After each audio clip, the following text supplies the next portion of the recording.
Bonjour à tous, dans cette nouvelle vidéo, nous allons mêler calcul littéral et fractions. Avant de rentrer dans le vif du sujet, effectuons quelques rappels sur les règles de calcul avec les fractions. Règles que vous retrouverez en détail dans la partie dédiée à l'écriture fractionnaire de votre polycopier de cours. Tout d'abord, pour faire la somme de deux fractions, il faut qu'elles aient le même dénominateur. Regardons l'exemple suivant. Combien vaut la somme de 2 neuvièmes et de 3 cinquièmes? Pour pouvoir calculer cette somme, il faut mettre ces deux fractions au même dénominateur. Pour cela, nous allons multiplier le numérateur et les dénominateurs de la première fraction par 5 et le numérateur et le dénominateur de la seconde fraction par 9. Nous obtenons alors que 2 neuvièmes plus 3 cinquièmes est égal à 10 45e plus 27 45e.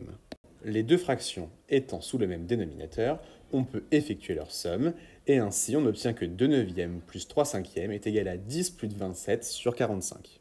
Finalement, 2 neuvièmes plus 3 cinquièmes est égal à 37 sur 45.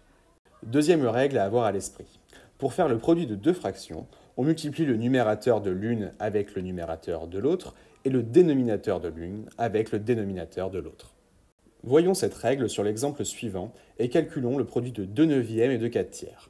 D'après la règle que nous venons de rappeler, 2 neuvièmes fois 4 tiers est égal à 2 fois 4 sur 9 fois 3.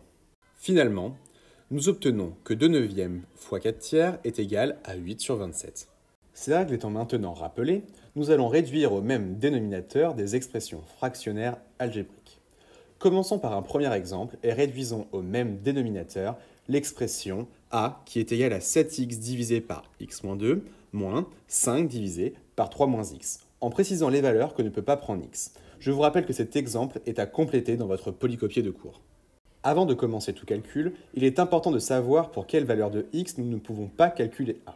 Comme tout le monde le sait, nous ne pouvons pas diviser par 0. Il faut donc que x-2 et 3 moins x soient non nuls.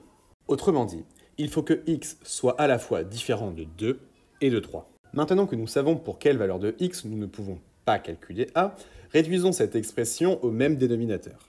A est égal à 7 fois x divisé par x-2 moins 5 divisé par 3 moins x.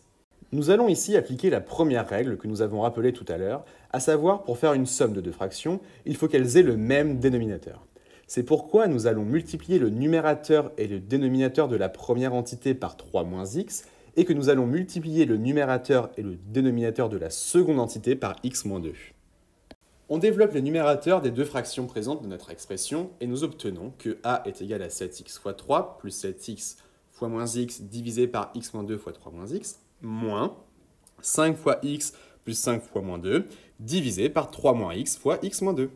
Il faut maintenant réduire les expressions obtenues à chaque numérateur et ainsi a est égal à 21x moins 7x au carré divisé par x moins 2 fois 3 moins x moins 5x moins 10 divisé par 3 moins x fois x moins 2. Les deux fractions étant bien entendu sur le même dénominateur, nous pouvons alors effectuer leur somme en mettant des parenthèses à chaque numérateur afin de ne pas faire d'erreur de calcul. Et nous obtenons que a est égal à, ouvrez les parenthèses, 21x moins 7x carré, fermez les parenthèses, moins, ouvrez les parenthèses, 5x moins 10, fermez les parenthèses, divisé par x moins 2 fois 3 moins x. On enlève maintenant les parenthèses présentes au numérateur en respectant les règles des signes, et ainsi, a est égal à 21x moins 7x au carré, moins 5x plus 10, divisé par x moins 2 fois 3 moins x. Il ne reste plus qu'à réduire le numérateur, et finalement, a est égal à moins 7x carré plus 16x plus 10, divisé par x moins 2 fois 3 moins x. J'attire votre attention sur le fait que j'ai volontairement omis de développer le dénominateur. Il ne faudra la plupart du temps pas le développer. Cela nous facilitera grandement la vie lors de futurs chapitres, notamment pour déterminer le signe de certaines fonctions. Regardons maintenant un second exemple que vous devrez lui aussi compléter dans votre polycopier de cours. Je vous encourage comme d'habitude à faire pause afin de vous entraîner. Vous retrouverez la correction dans les secondes qui suivent. Réduisons au même dénominateur l'expression b est égale à 2 fois x plus 1 divisé par x moins 2, en précisant les valeurs que ne peut pas prendre x. Il faut que x soit différent de 2, sinon nous aurions un dénominateur nul, ce qui est impossible. Ainsi, pour x différent de 2, nous devons tout d'abord mettre au même dénominateur les deux entités de cette expression. Ici, il faut que l'on multiplie et que l'on divise 2x par x moins 2. Ainsi, b est égal à 2x fois x moins 2 divisé par x moins 2 plus x plus 1 divisé par x moins 2. Les deux fractions étant sous le même dénominateur, nous pouvons effectuer leur somme tout en développant le numérateur de la première fraction. N'oubliez pas de rajouter des parenthèses afin de ne pas vous tromper au moment d'additionner les numérateurs. Donc b est égal à entre crochets 2x fois x plus 2x fois moins 2, fermez les crochets, plus, ouvrez les parenthèses, x plus 1, fermez les parenthèses, divisé par x moins 2. Il suffit maintenant de réduire le numérateur après avoir enlevé les parenthèses. Finalement, b est égal à 2x au carré moins 3x plus 1 divisé par x moins 2.